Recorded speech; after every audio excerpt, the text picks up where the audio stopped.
Hi, this is Mr. Bernard. In this video I'm going to talk about calculating the volume of dirt that you're going to have to take away when you do an excavation. So here I am at a residential construction site, and as you can see it's a pretty big hole. It's a full basement, and aside from that pile of dirt at the back of the property, all the material that was taken out of the hole is gone.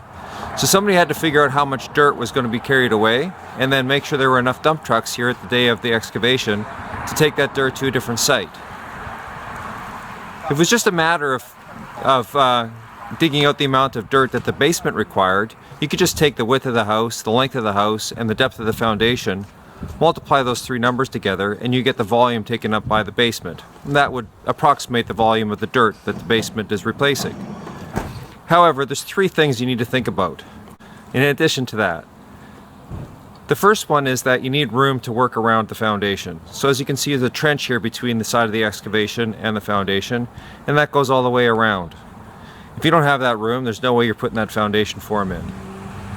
The second one is that the sides of the foundation are often not straight up and down. You can see these ones here are benched, and that's done to stop the dirt from caving in. And even these ones here aren't perfectly vertical. So you're going to have to calculate volume of the excavation based on the fact that the top of the excavation is probably a little bit bigger than the bottom of the excavation. And the third factor to think about is the fact that the dirt is tightly compacted when it's sitting in the ground, and as soon as you touch it with an excavator and put it in a dump truck, you're introducing air into it. Therefore, the volume of the dirt from the excavation gets bigger as it gets excavated. That's called a bulking factor, and you're going to have to include that in your calculations to make sure that you have enough dump trucks to take all the excavated material away from your site. Let's take a look at the calculations required to figure out how much material needs to be removed to create an excavation for this building. You can see the building is 30 feet from front to back and 35 feet side to side. Those are overall dimensions. These little cutouts aren't going to count. For a building like this, mostly the holes are going to be dug as a rectangle. It doesn't make any sense to try and follow the contours of the building, and you would have seen that in the clip of the excavation of the house down the street. This picture shows that foundation in 3D, and this line here is meant to represent the boundary of the bottom of the excavation. The space between the bottom edge of the excavation and the footing is your working room. How much room do you need to walk around there and actually build this form? This picture shows a cross-section of one of the foundation walls. Typically speaking, you need at least 2 feet between the outside wall and the bottom edge of your excavation to work. That's a minimum. 2 feet in metric is 0.6 meters or 600 millimeters. This drawing also shows the slope on the side, and you'll note that because the sides of the excavation are supposed to be sloped to prevent cave-ins, the top of the excavation is going to be larger than the bottom of the excavation. That's going to be the tricky part to our calculation. So let's start here by putting some numbers to the size of this box that goes around the outside of my foundation. So here's my dimensions. I've got 30 feet here, 35 feet there, and I said earlier that the space between the foundation wall and the bottom edge of the excavation is 2 feet. If this is 30 feet from here to here on the foundation, from the front of the excavation to the back of the excavation, it needs to be 34 feet minimum. If this is 35 feet, from this corner of the foundation to that corner of the foundation, it needs to be 35 plus 4, or 39 feet. Okay, this drawing shows what the excavation would look like if you just dug vertical sides on it. So this line around the outside here with the long dashes represents the surface of the ground, and you'd be taking all the dirt out of the in between this line, that line, that line, and that line. And the depth of the foundation would go from this line down to that line. On my cross section I've added a vertical dimension there, so you can see that the depth of my excavation is 7 feet. So that's the distance from here to here. Now if the sides were vertical, we could calculate the volume of this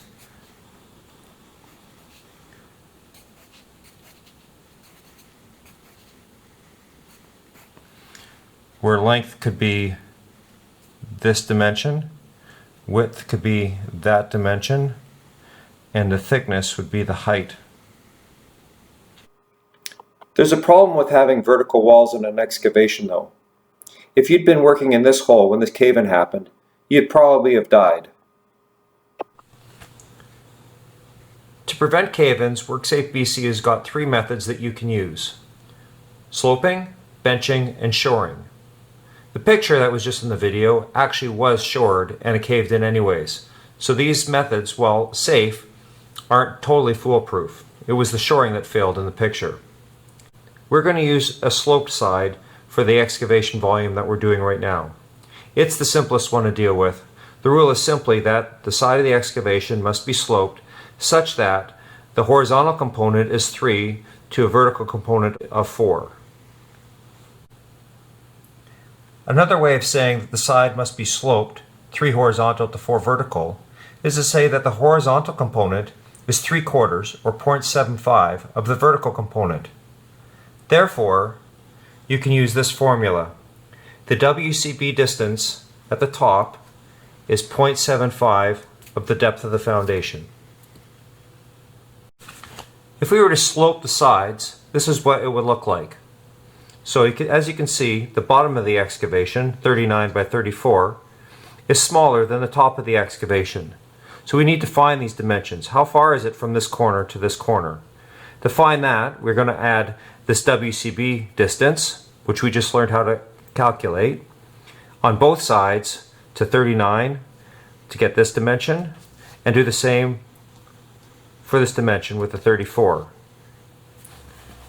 To calculate this WCB number, we're going to use the WCB equals 0.75 of the depth. And the depth is 7 feet for this example. So here's what that looks like. 0.75 times 7 is 5¼ feet. That means this distance up at the top is 39 feet plus 2 times 5¼ which is 10½. So I'm just going to put that up here. 39 plus 10 is 49. So this is 49.5 feet there. And on this side and over here, which is the same, it'd be 34 plus 10½, which is 44.5.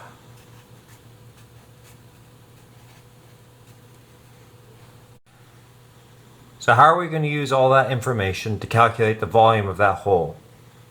Well, we need to understand 2 principles before we can go any farther. The first principle is calculating the volume of a rectangular prism, a box. So we all know that the volume of a box is length times width times thickness, and those dimensions are labeled in my drawing.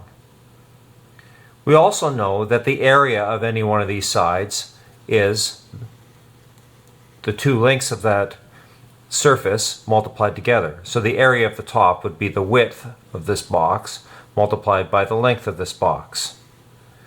Therefore, we could say that the volume of this box is equal to the area of the top or the bottom, it doesn't matter because they're the same, times the thickness of the box. So that's important. Area times thickness will give you the volume of this shape here. The next thing to understand is how do we find the area of this trapezoid here. So this trapezoid, I could turn it into a box pretty easy by cutting this corner off and cutting that corner off and taking this piece here and sticking it down in the bottom. And I could take that piece there and stick it down in the bottom over here. And what I end up with is a box.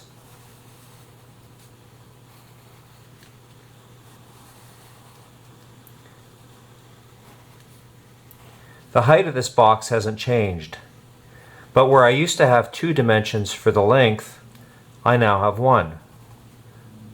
And it's the same as the dimension through the middle. So we could make a formula using this information. So let's construct that formula. If you think about it, we have 3 lengths. There's a length at the top, there's a length at the bottom, and then there's the length through the center.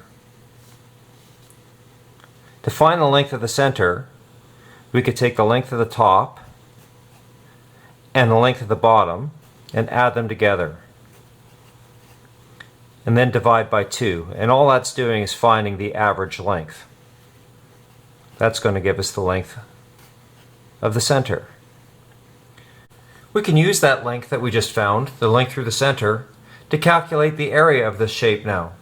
And the way we would do that is we simply multiply this length, that's the one we just calculated, length through the center, times the thickness or the height of this shape. Therefore, the formula for the area of a trapezoid is the average length of the top plus the length of the bottom divided by 2, times thickness. We can use this idea for a three-dimensional shape. So here's our excavation. Instead of using lengths, we're going to use areas. We're going to find the area of the top. And the area of the top is simply the length of the top times the width of the top. And we're going to find the area of the bottom, which is the length at the bottom times the width at the bottom. And we're going to average those two numbers. When we do that, we're going to get the area at the center. That's this plane here that I've shaded.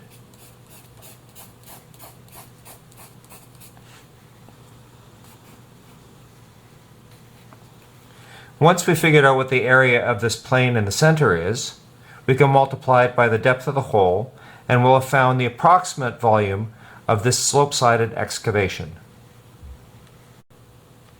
Okay, so here's our excavation with the sizes on it. The top of the excavation is 44.5 by 49.5, and the bottom of the excavation is 39 by 34 feet. So what we're going to do is we're going to find the area of a plane right through the center, height-wise, of this hole. So first thing I'm going to do is we're going to calculate the area at the top. The area at the top is 44.5 feet times 49.5 feet.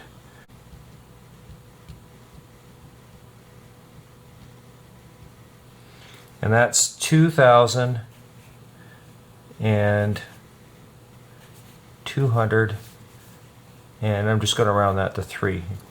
Because we're ordering dump trucks with this number, we can use whole numbers like that, it's fine. And those are square feet.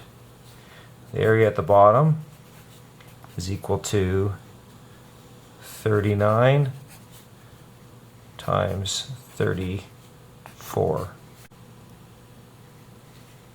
1, 3, 2, 6. And what we really want is the area that's averaged. That would be the area of a plane through the center or the middle of that excavation. So that's 2,203 plus 1,326 square feet for both of them, divided by 2. So just going back to my calculator, I already have that on there, so I'm going to add 2,203 and then divide by 2 equals 1764.5 square feet.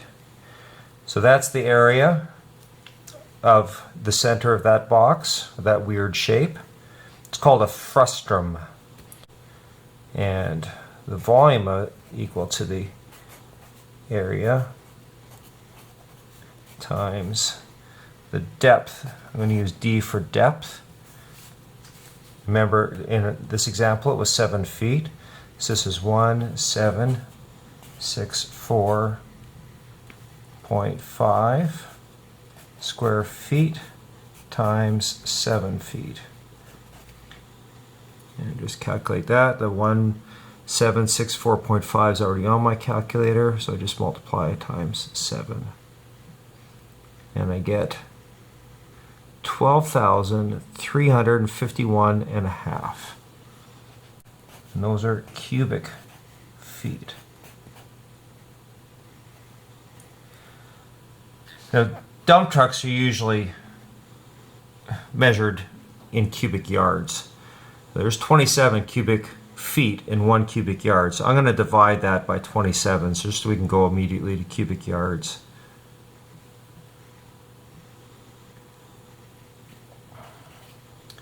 Four.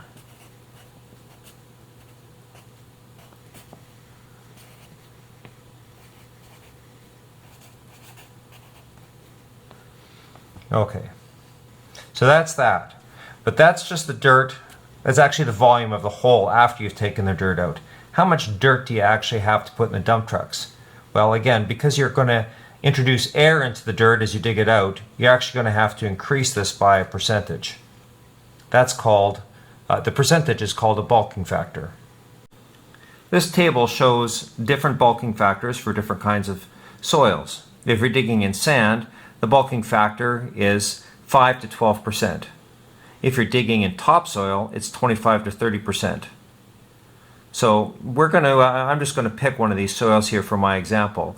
I'm going to say that we're digging into clay. That's the predominant kind of dirt that you're digging in Burnaby, this part of Burnaby anyways. We often call it hard pan. It's kind of that reddish sort of gray material that you get to after digging through the topsoil. And it says that clay is 15 to 30%, and we're going to pick 25% because it's a nice, easy number to deal with. So we're going to add 25% to our excavation volume to get the volume of material we're going to have to cart away. So the volume of the material is equal to 457.5 cubic yards. So the volume total is equal to the volume of the excavation times the bulking factor. In this case it's 25%, so it's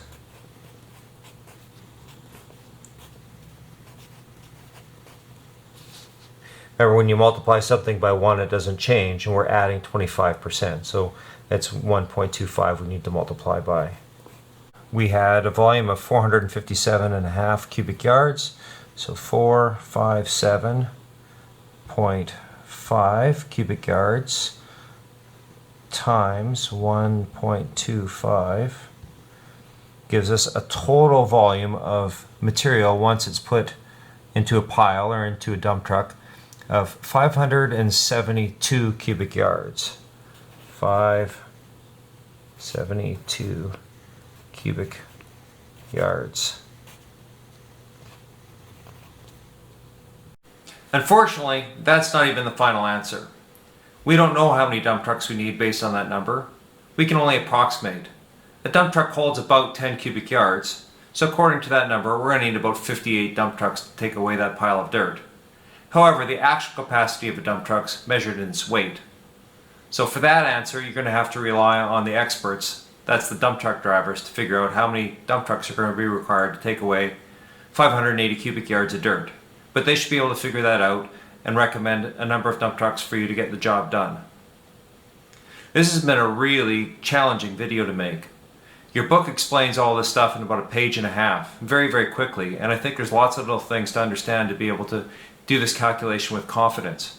I hope the video has been helpful. It's taken me the whole day to do it, so we'll see what kind of feedback I get. Please let me know what you think.